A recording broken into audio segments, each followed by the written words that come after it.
Welcome to the Ayaan Hirsi Ali podcast, a home for critical thinking and common sense. My guest today is Hamed Abdel-Samad, an Egyptian political scientist and author of several books such as Farewell to Heaven, The Downfall of the Islamic World, and The Case Against Muhammad. His book, Islamic Fascism, was translated into 13 languages. His latest book, The Battle of Identities, 20 Theories About Racism, will be published in April 2021 in German. After a lecture in Cairo about Islamic fascism in June 2013, multiple death fatwas have been issued against him on Egyptian television. He lives ever since under permanent police protection. Hamed, welcome to my podcast. Thank you so much for coming on. Thank you for having me. Good to hear you. Hamed, I know that you're famous and you're very much well known in Germany, and you're probably famous with some segments of the populations in Egypt. But here in America, I'd like you to introduce yourself. I know who you are. I'm a great admirer of you and your work. But please tell me a little bit about yourself. Where were you born? Where did you grow up? How do you come to be who you are today? Well, it's very difficult to introduce myself, but I will try. I was born in Egypt in 1972. So I'm 49 years old now. I grew up in a village in the Nile Delta. My father was an imam. I grew up in a conservative Muslim Sunni family. I learned the Quran by heart until the age of 12. And I was supposed to be the next imam in my village, but I decided otherwise. So I was not so much interested in religion and scripts. I was interested in girls and foreign languages. So that's why I decided to go to Cairo on my own and study foreign languages. So I studied English and French. I later traveled to Japan and I studied Japanese too. So and I was trying to know more about the world outside the bubble that my father, my family, and my religion were trying to put me in. And I didn't succeed at the beginning, because moving from a village in the Nile Delta to Cairo, it was a cultural shock for me. And I wanted to be free. I wanted to have political participation. I wanted my voice to be heard. And I didn't find any group that could help me. And there were some personal issues, like some deaths in my family, that were leading me to think about my existence and so on. And I ended up with the Muslim Brotherhood in Cairo as a student. I joined them for like a couple of years, and they were my last chance to have political participation in Egypt. But obviously, after a while, I figured out they are also trying to build another dictatorship. They are not going to free Egypt from the dictator. They just want to have a dictatorship with beard and with Sharia. Mm-hmm. So I left the Muslim Brotherhood and I came to Europe, where I started studying political science. Of course, I was faced with the typical cultural shocks one more time. So I was sometimes religious, sometimes, so it was always on and off. And then after I came back from Japan, I decided to be a German citizen. And it was not an easy decision to make. And the process was not easy at all, because it's like changing my skin. It's like closing many chapters of my history, my identity. And I had to make a choice. I had to make a very tough choice. If I want to be German citizen, European, if I want to be a free individual, I have to say goodbye to several aspects of things that I call my identity or my culture or my religion. And that's, I think, the toughest part in the history of immigration of an individual, that they think they can be 100% Muslims and 100% Europeans and 100% free, and it's just an illusion. It's not possible. You have to make a decision and to get rid of some parts of your identity, especially those parts who are inciting conflicts with the other identity you are trying to adopt. I decided to go into the field of Islamic studies again and re-study the Quran and the biography of Muhammad and the Islamic history, but from a scientific point of view, not from an Islamic point of view, not to become a preacher, but to become a researcher, to become a scientist. That's amazing, Hamed. I really have to latch on to that, because that is why we call this program a home for critical thinking and common sense. And I think of all the people I've spoken to, you have made the most dramatic change. Being the son of an imam and being groomed to become an imam, and over a number of years deciding to go straight back into studying the Quran and the Hadith and Islam, this time not to preach it, but to actually understand it. That's fascinating. Carry on. Yes, I did that because I revisited my childhood and I understood something about the troubles I'm having with myself and I'm having with the Western culture in general. I was grown up as a conservative Muslim. I was growing up in a paradox. So I learned from my father to feel guilty and to feel fear and to feel inferior in relation to myself as an individual. But at the same time, I learned to be proud of the fact that I'm a Muslim. So first I had to mistrust myself. I had to be afraid of my body, mistrust freedom as a concept. Then I have to look up to my religion as the only way for redemption and success. So we used to say, Alhamdulillah ala ni'mat al-Islam. Thank God for the blessing of being a Muslim. This is a very dangerous statement.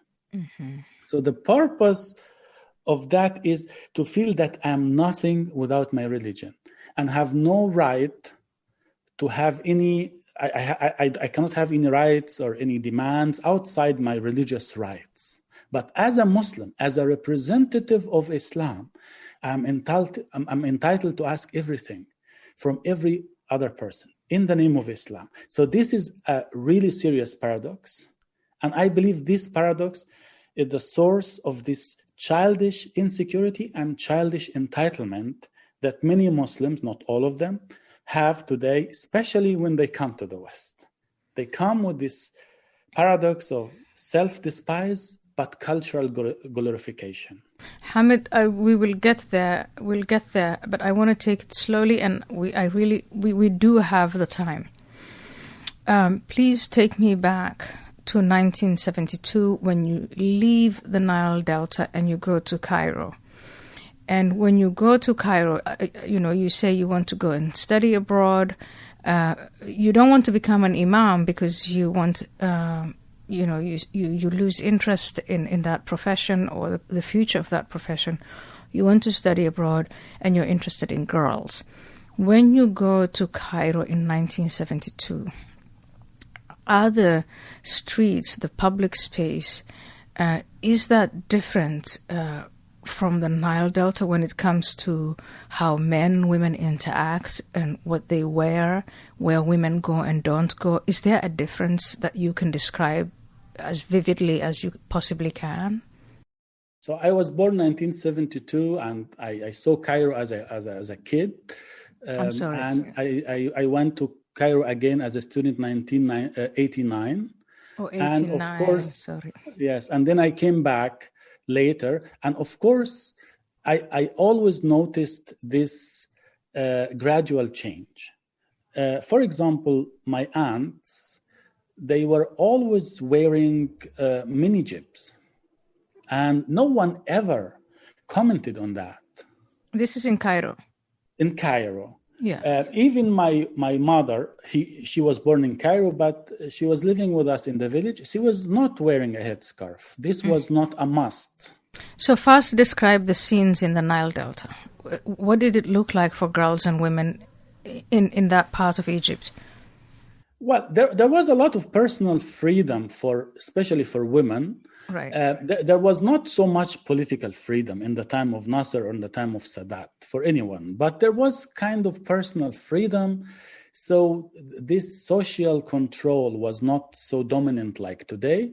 And looking at the university in Cairo, for example, in the 70s, almost no single girl was wearing a headscarf at the university. And today, almost no single girl is not wearing the headscarf or the hijab at the university. So this is the result of a very slow process of Islamization of the society. And of course, the headscarf was playing a crucial role in this transformation. Of course, it's a long story that Egypt was in an identity crisis after the end of the caliphate, 1924. After that, socialism came with Nasser and Arab nationalism, but the experiment ended after the war with Israel and after we lost this war. And then the Egyptians wanted to get back to their genuine and authentic culture, which is, according to them, Islam, although the genuine and authentic Egyptian culture is much, much older than Islam. It's the Pharaoh time, where women had another women were allowed to be not only judges, but also minister of justice, or they were allowed to be queens in old Egypt. But under Islam, women were not even allowed to be judges. They were not even allowed to witness, to be witnessed in the court, because they were that people were skeptical about women in Islamic culture, that because they have the period, they forget, and they are not trustable, and so on. They could be biased. So all of these things, like there were many changes, and the Islamists started with the headscarf campaign. But Hamed, I'm going to stop you for a little bit, because I need some kind of a timeline, and I really appreciate the fact that it's you, a man, who's telling the story. And for my audience, I just need them to have a picture of how things. So first, you, Hamed, you're a kid, you're born in the Nile Delta, you're growing up inside. Like, what is the relationship between your father and your mother? Do you have siblings that, who are girls? In that dynamic, I'm trying to make this contrast between, what is it as a girl that is assumed that you can and can't do, as a boy, what you can and can't do. So first, I'd like you just to describe, not on a philosophical level, don't even say anything about Islam, but just the reality of everyday life in that Nile Delta area, and then contrast it with the difference in Cairo when you go there. Yes. Yeah. First of all, I had 4 siblings, like 2 brothers and 2 sisters. And just like in every Egyptian village, girls had to go through this awful process of circumcision, or actually it's like genital mutilation. And this was a very painful process for my sister and for myself, because it happened at the same day. And it's everybody. It's not just your family. Everybody. Anyone who tells you something else, until now, maybe it's kind of 90%. But during that time, it was everybody. Everybody. So it was very painful. And there was something I remember very good. Like me and my sister in this night after this horrible process, I was younger than her, and she was laying beside me, and there was like kind of a pot between our legs so that we don't hurt ourselves, so that the legs don't come together. Right. And I was crying, and my sister was trying to calm me and say, tomorrow you will feel nothing. And she was not crying herself, as if she was not even allowed to cry. So this, when I go back to this day, I see how much suffering is inherent to how a woman is preparing herself even when she was a child, how much suffering she has to endure in this society. This was the beginning. The society was sending a message: there is a lot of pain to come to you. And I figured out her pain was much, much bigger than mine, but she was trying to comfort me, to calm me, and to make me stop crying. So this day is still very livid. I get emotional when I remember it every time, because I understood the message the society was sending to women through this act. The message is, your body is a public property. Your body doesn't belong to you. And which year was that? Which year would you say, about approximately which year? Which year? This was 76. 76, yeah. So in the year 76, in the village where you were growing up, at that point, there's no mention of radical Islam. Things are still relaxed, but girls' genitals are being cut, boys' genitals are being cut. I can relate to that, because my sister, my brother, and we were cut on exactly the same day. And it was, what I want to describe to you is that it was routine. There was it didn't seem like something different was happening. It was to be expected, and that's what happened to everyone. And you are saying in your village it was just like that. It happened to everyone, So you also had another sister. Yes. And she too had to undergo female genital mutilation. Yes, my sisters and their daughters. And their daughters, yeah. Yeah, there is only one of them that I was doing a lot of effort to protect her from this process. Is that because you were close in age? Because I grew up and I had some influence in the family after that. Yeah. And the daughter of my sister, I tried to remind my sister of that day, and she was blocking. Blocking. And she was even telling me, do you want her to go in the street and hug every man in the street? Mm-hmm. I told her, remember the pain you yourself went through. Why are you doing it? Yeah. So this is the future. But this is 1976. And then let's just, sorry, I don't want to bore you with it, but I just really want to describe. One of the things we're facing now is that there are people who are coming from, the parts of the world that you grew up in, where I grew up in, and they're coming into Europe, and they're just carrying on life the way that they were used to carrying it on. Yeah. And everybody like I said, you said the cutting of the genitals was considered something routine. That was exactly my background. Everything was routine, everything was normal, except when you come to Europe, they go like, what? And so I just want to describe that. This is 1976.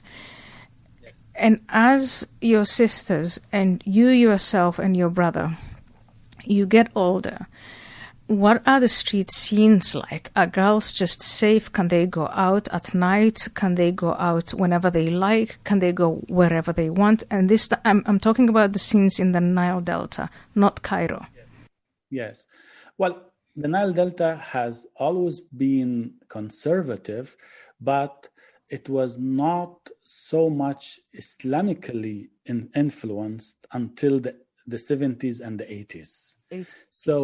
So beginning with the 80s, some workers who used to leave their fields, the farmers who leave their field and go to Saudi Arabia, came back from Saudi Arabia with the Salafi ideology, some coming back with the Muslim Brother ideology, and the social control was becoming much tougher. So there was no must for women to wear a headscarf even in the village. So my sisters, when they were young, and my mother were not wearing a headscarf in the village. But with this ideology coming, almost every woman and every little girl now is wearing a headscarf. And the space where a young man and a young woman could meet was almost impossible.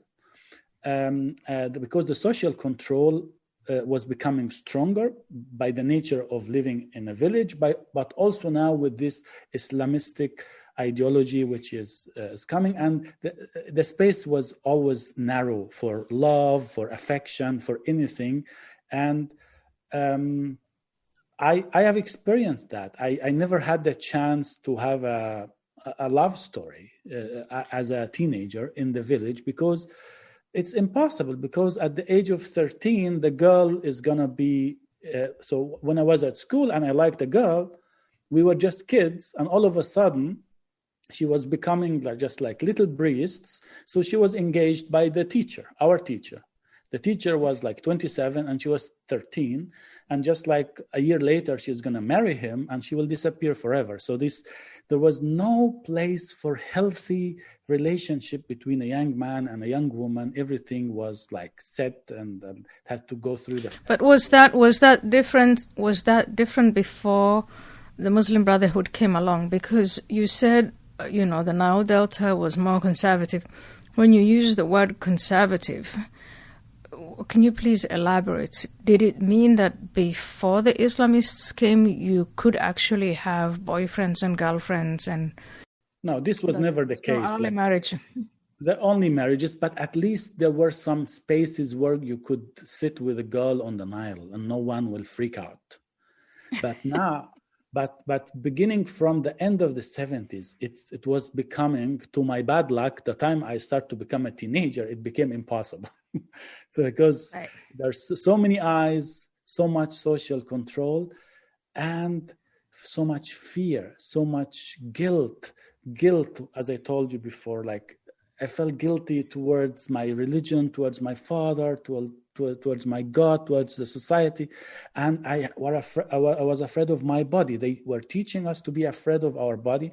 And the message of genital mutilation is, for girls and boys, your body doesn't belong to you. This is the first crucial message. And you learn to abide by that.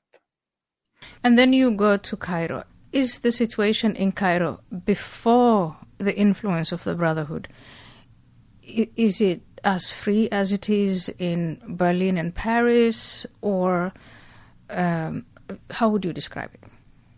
Well, there is a legend that life was free in Cairo and in Kabul and in Tehran, like Paris and Berlin before the Muslim Brotherhood and Islamists. But such is not the case. In fact, it was always somehow a conservative society, but it was much more tolerant towards like mini jibs, jeans. Women could go to cinema with their friends. Sometimes some boys can join, but it was not really possible to have open sexual relationships or boyfriend and girlfriend, at least not officially. But of course, the life was much more free in Cairo before the influence of the Muslim Brotherhood. And in those days when it was just a little bit more free, could you as a woman walk the streets without fear of being harassed or could you? I know you say it's a legend, but but women could walk freely. In fact, I have a theory that the more free women can wear their clothes and go to the street, the less they will be sexually harassed. And this is the story in all Islamic countries. Mm-hmm. Now the sexual harassment is unbearable.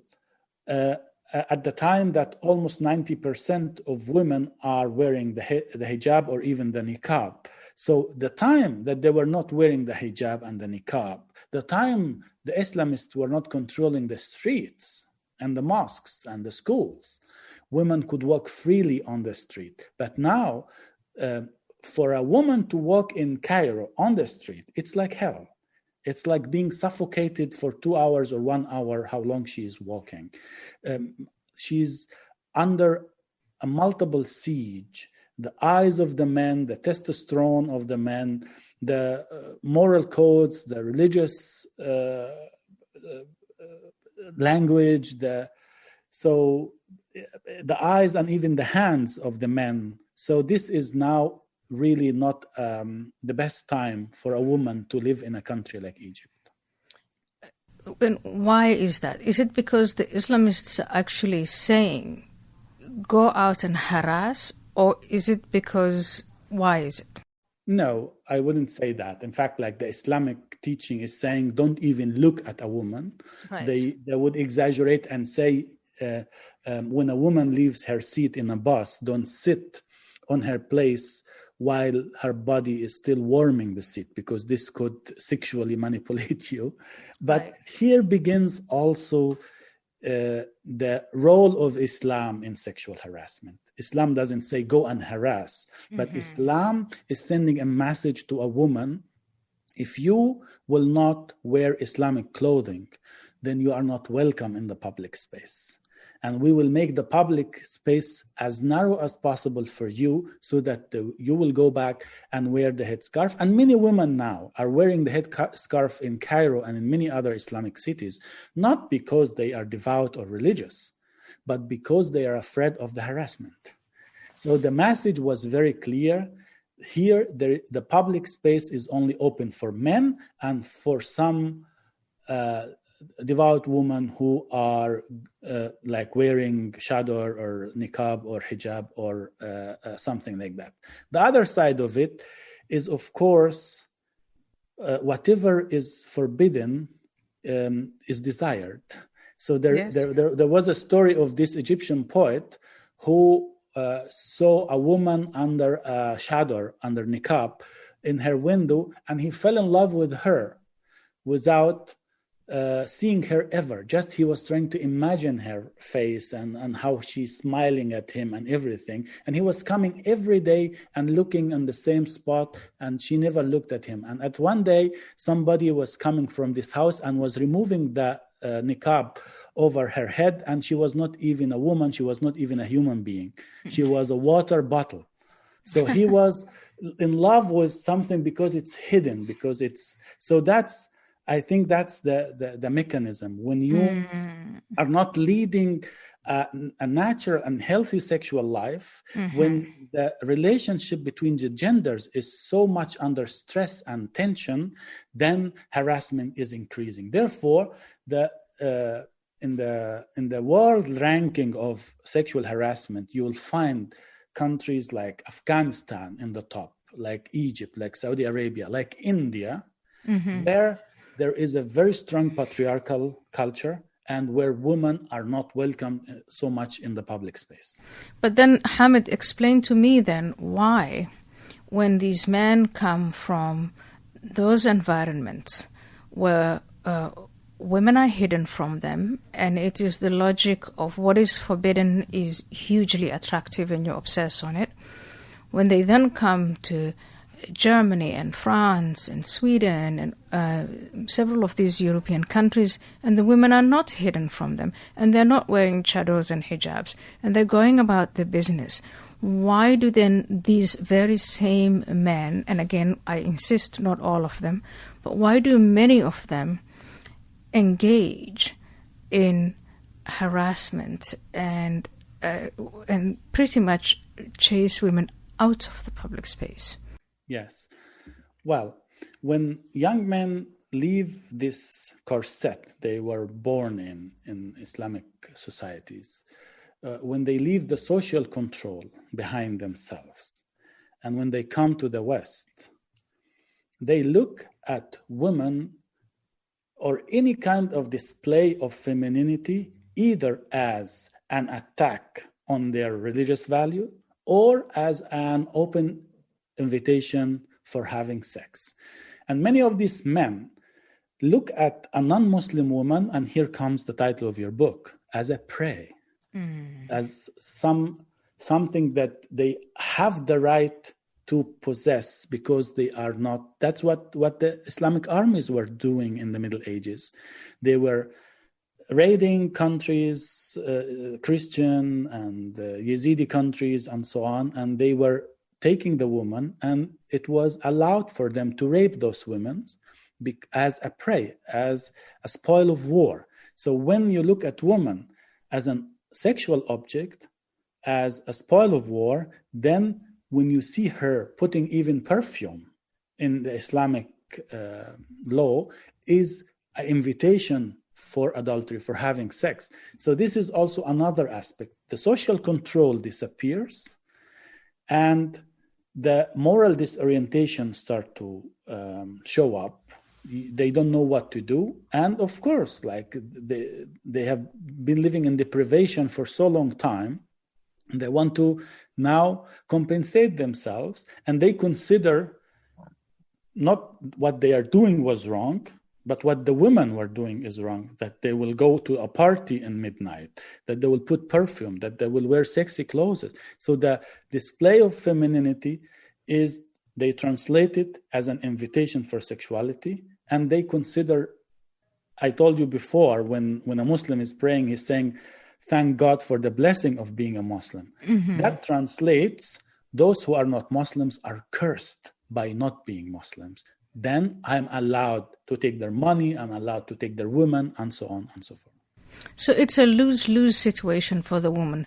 If you're in a Muslim country and you cover up and you stay out of sight and you wear the headscarf and you're modest, I'm using the word aib in trying to translate the word aib into English, and the only word I can come up with is modest or virtuous or chaste. So if you behave according to that code, you're doomed. If you're free and you walk the streets and you're uncovered, you're doomed. I'm trying to help my audience to get it. Yeah.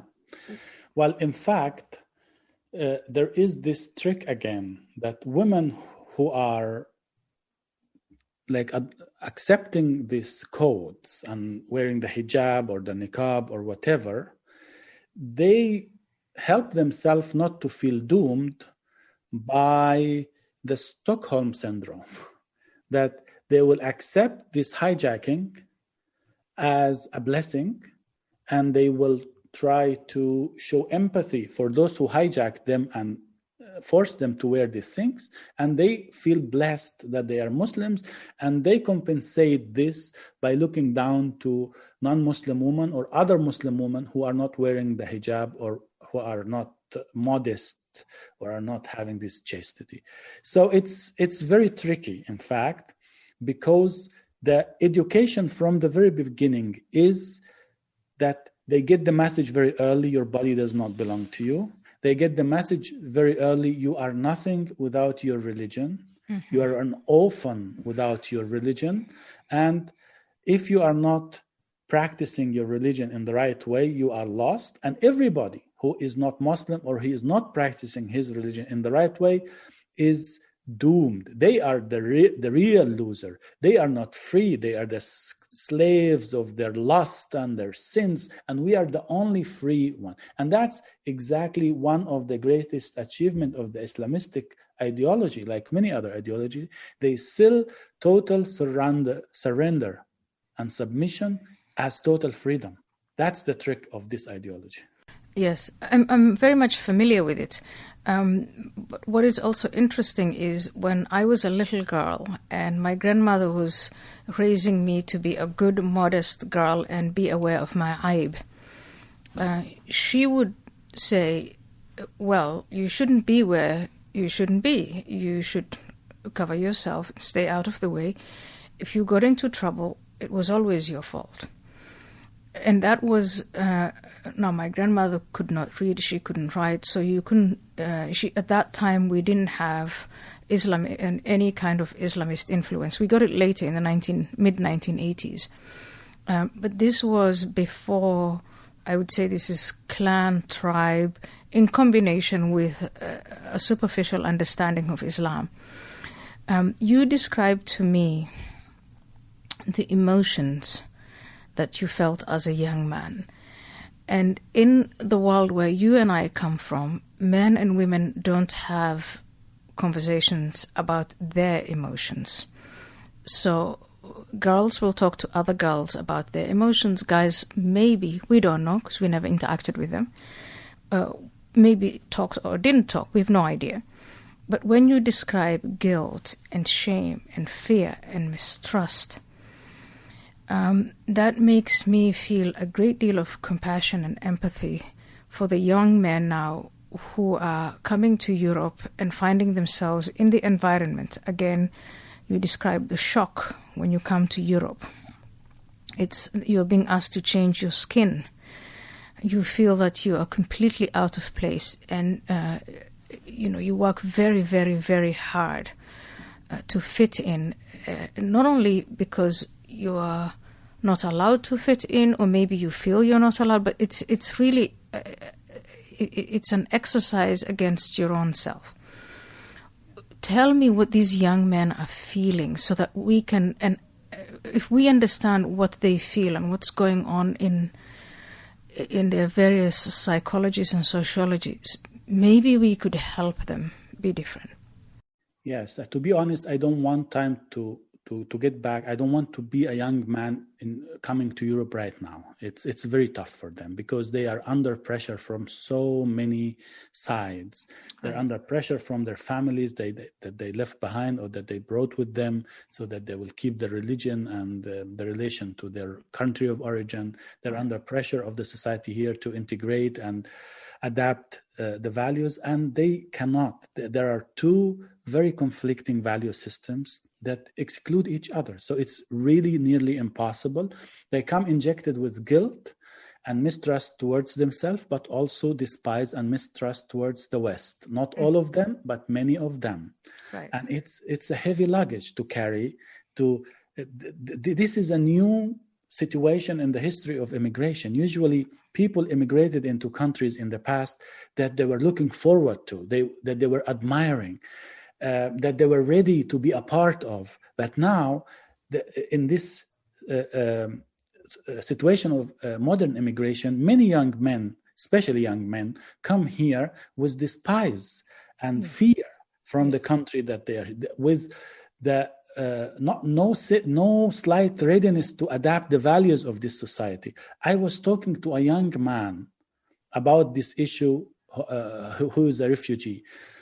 Do you think Islamic values and European values are compatible? You know what his answer was? He said, the Europeans have no values. Yeah, because he understands values as sex. It's everything which is related to sex. So if people are sleeping with each other without having a marriage contract, when they are eating pork, when they are drinking alcohol, then they have no values. For him, freedom in itself is no value. Mm-hmm. Hard work in itself is not a real value. So they reduce the concept of values just to deal with sexuality, the clothes of women, and food and drinks. And this is so thin cluster of culture. And therefore, a lot of conflicts are waiting for them. And there's another pressure on them, that is that their families have invested so much money and effort into trying to get them to go to Europe, and they want them to send back money. And when they get to Europe, they understand that there is very little opportunity for work, very little opportunity. It is so hard for them to survive, let alone send money home. Yeah, exactly. And this creates this explosive mixture of inferiority complex with the feeling of moral and cultural superiority. So they need both. They need the second to compensate the first one. So, and this moral superiority, this fear and mistrust toward the society, stands in their way to be successful in this society. Because you cannot be successful in society where you are building new walls, moral walls and social walls between you and the people that open their country for you. So then you get into conflicts. You mistrust them. You are also loaded with history, the history of colonialism and the Crusades and the Israeli-Arab conflict and the Iraqi conflict and the Syrian conflict. So a lot of potential for anger and for self-hatred and self-hatred and hatred of others. So, Hamed, I will say to you, first of all, a lot of these young men are actually really young. They find themselves in what psychologists call the impressionable age still. So I find if we were to convene the world's best psychologists and they were to look at, to appraise these kids psychologically and come up with a plan, and we could actually, when I say we, I mean the societies that they come into, could actually put together programs in which we could help them with therapy, language classes, helping them with their self-esteem, integrating them, all of that. But what I think such an endeavor is possible. But one of the obstacles in the way of that is this thing called multiculturalism, identity politics, that these people who are saying, let's not even try it because we don't even want to acknowledge everything you and I have just been talking about. Let them keep their culture. Let them keep their identity. So basically what they're saying is, let them stew in their guilt and their fear and their shame and their mistrust and their frustrations and their self-hatred and hatred of us. They don't know that they're saying that. But in reality, if you don't do anything, that's the conclusion. And I want us to talk about that obstacle. How do we get through to those people? Yes. Well, first of all, you're right. I think the liberal left is making a great mistake. First, either by letting those people as they are and by cutifying their culture and their religion and their traditions, or even they are portraying them as victims of the West and the colonialism and so on.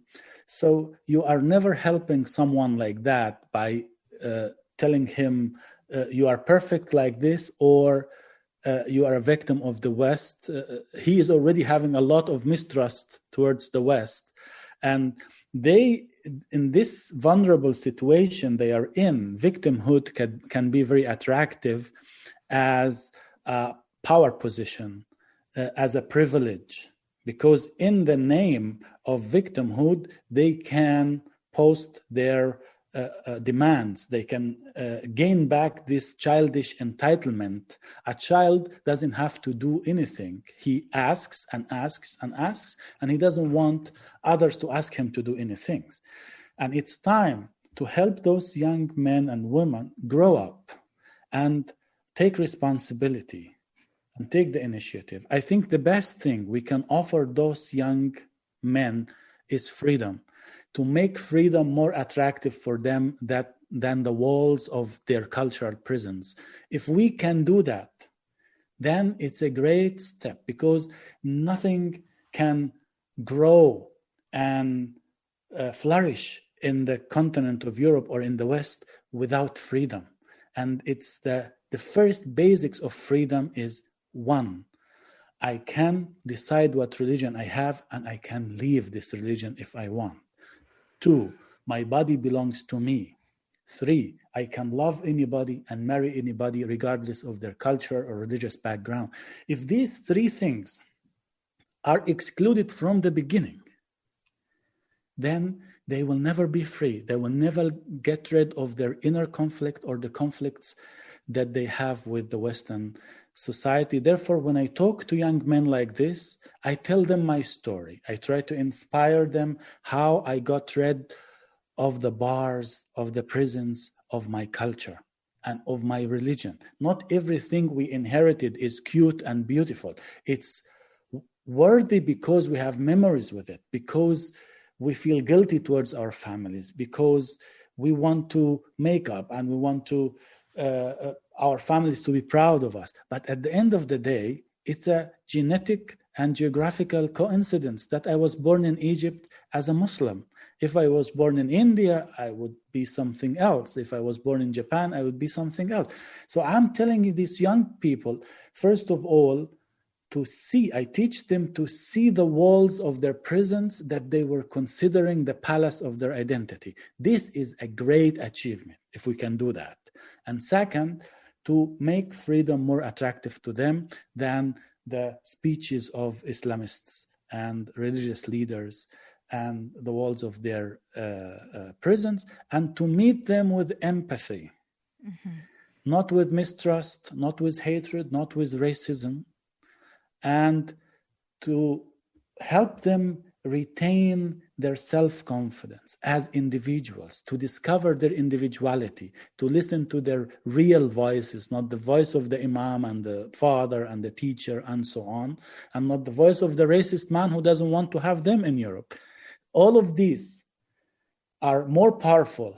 These voices are more powerful than his own voice, because he never trained to get access to this voice. And that's what I'm trying to do with my podcasts, with my videos, with my books. My books are also translated into Arabic and Persian and Bengali and Kurdish. And young people start to understand, start to discuss.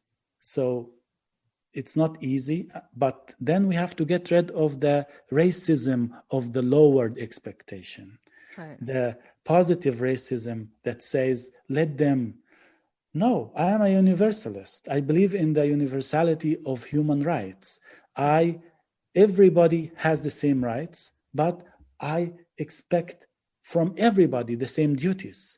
I don't give privileges according to somebody's religion or somebody's sex or anything. No, we are all equal. We should be all judged by the same criteria. Otherwise, we are racist. But today, to say this, they will call you racist. Right. If you don't purify.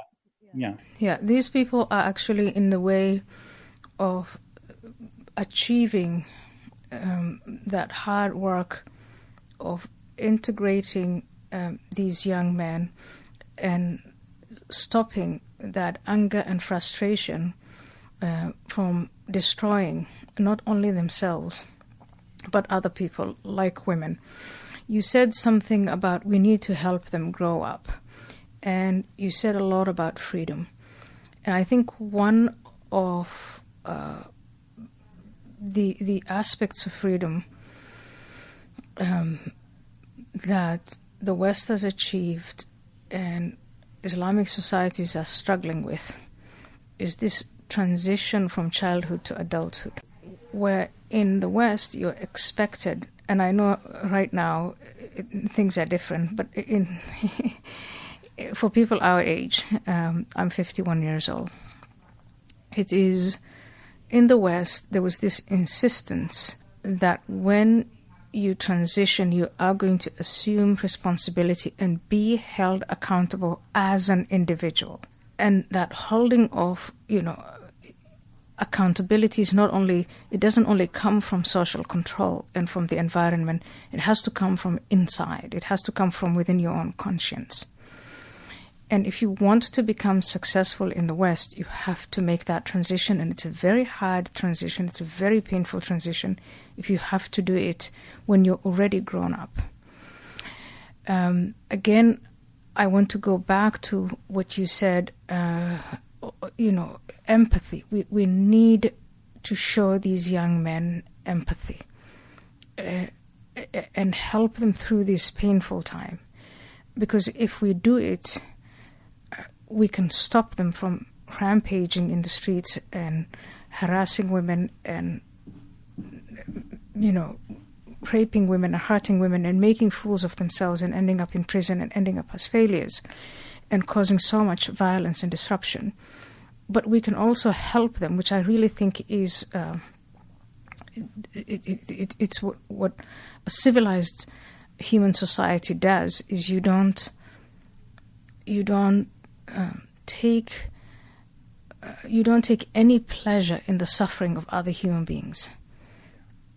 And so there's these two big things that need to happen, one of which is to help these young men, and the only way to help it is by exposing the cultural, religious, and other characteristics that make them the way they are, so that they can come out of it as successful individuals.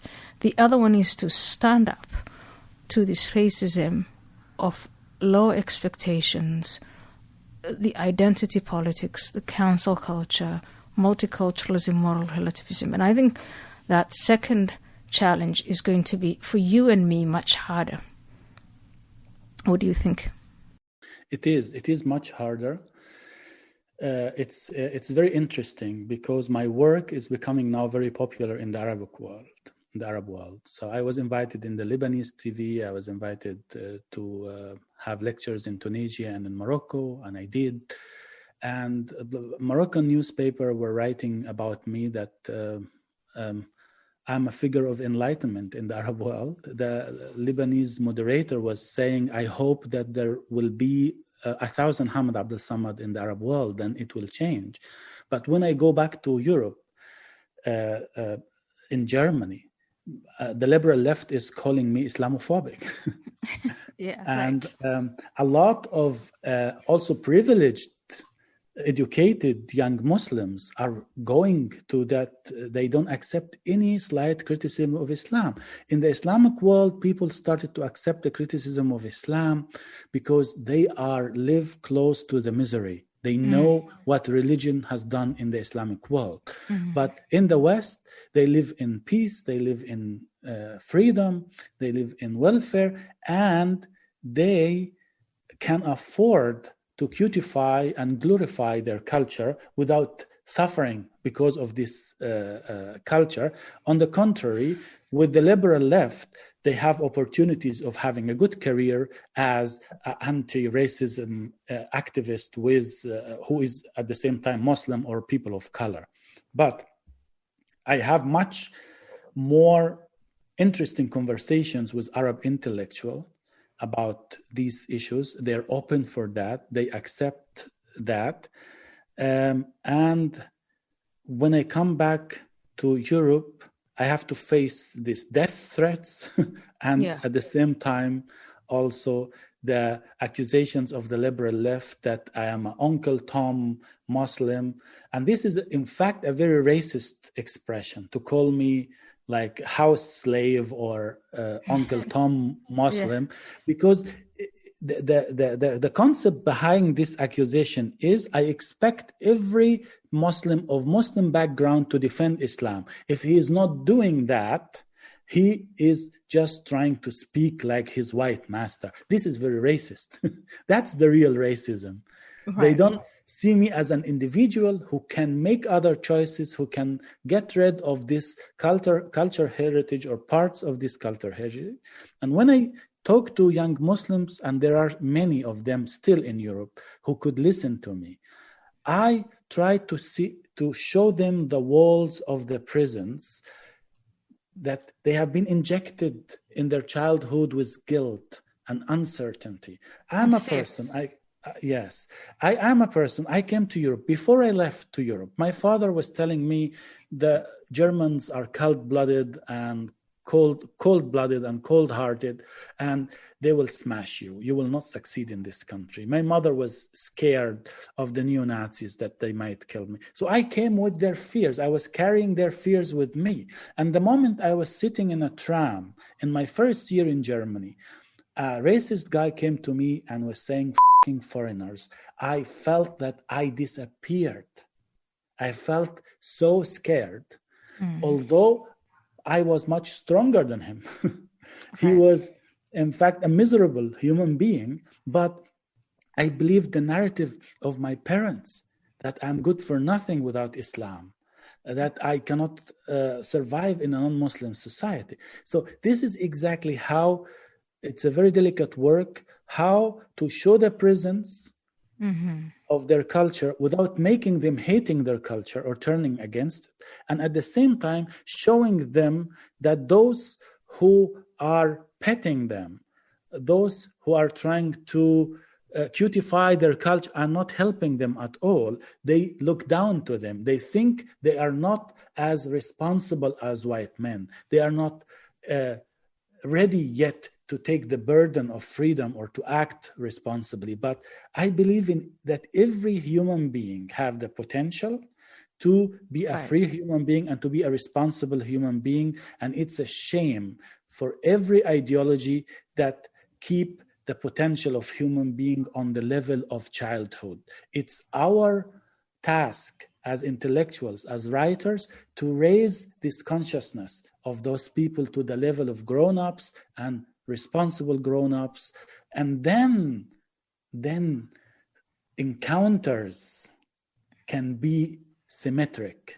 And the problem with racism and disintegration is the asymmetry, that people never meet on even ground, the same ground. There is always somebody who is up and somebody who is down. There is always somebody who is the advocate of somebody, not that everybody is speaking for themselves. And it has been encounters that changed my life. I might tell you just like a short anecdote of my past, 2 short anecdotes that changed my views. When I was student in Cairo, I was working in a tourist company at the airport, and I was still in my last months with the Muslim Brotherhood. So it was a strange mixture.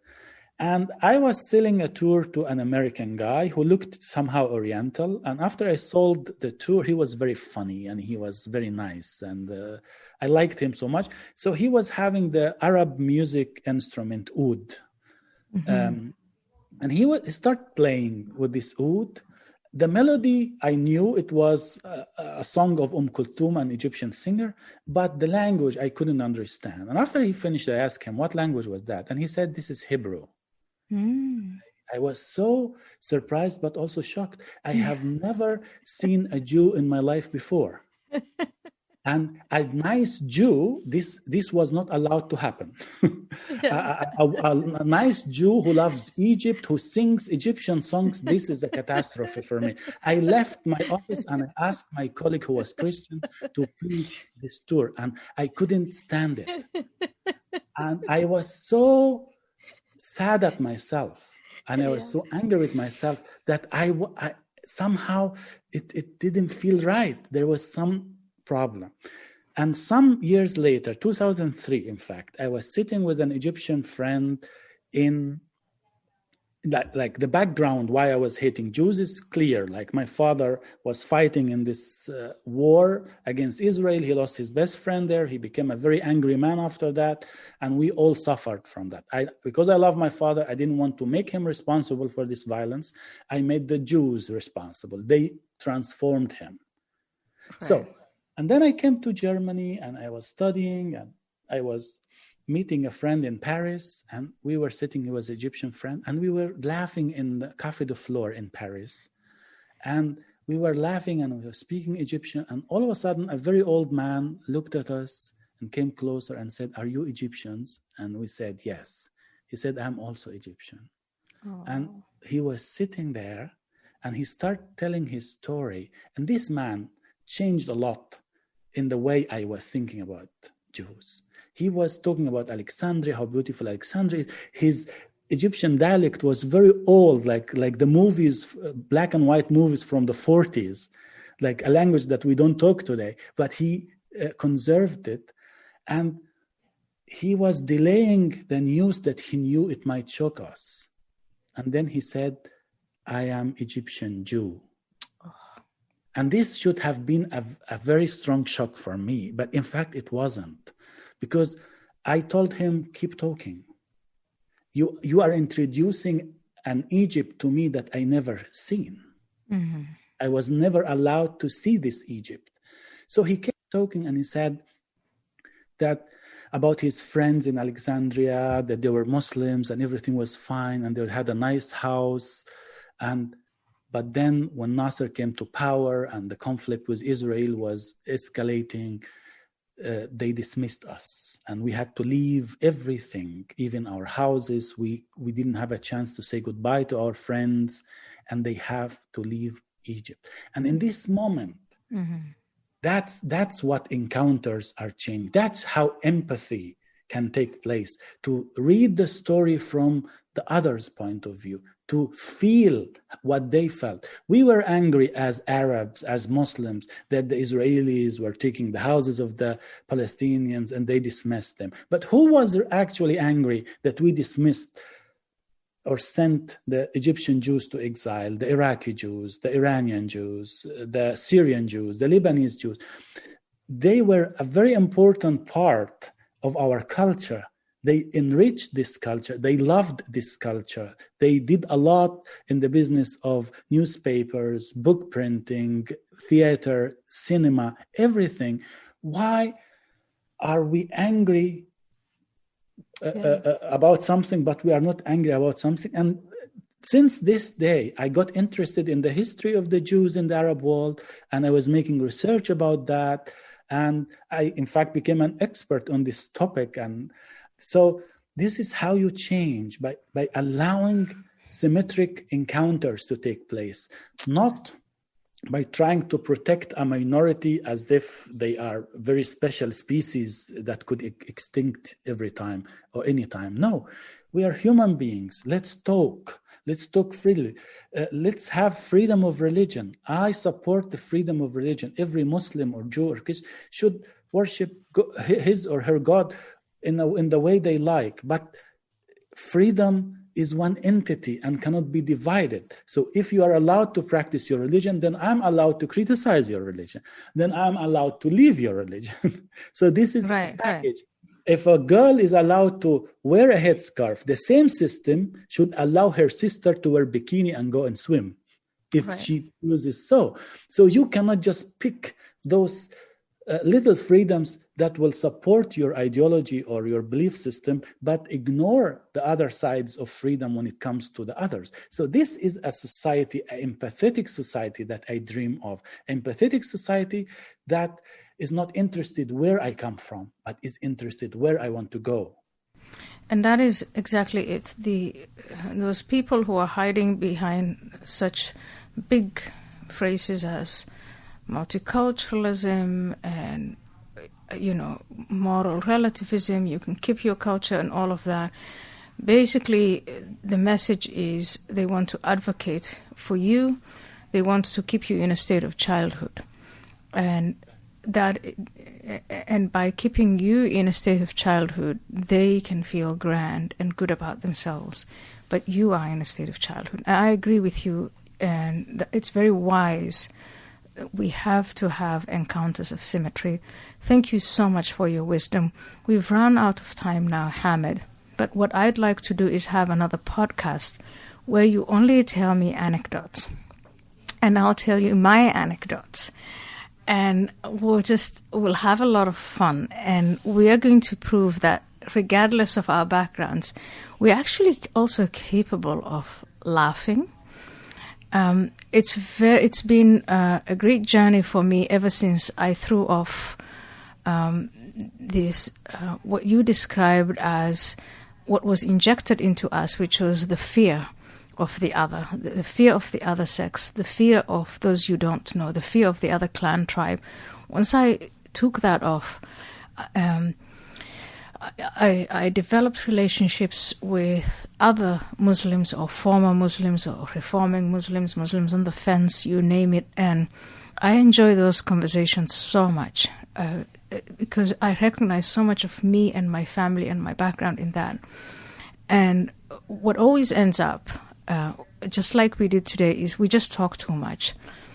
We have so much to say. And there's so much to laugh about. I mean, it's not just grim and grey.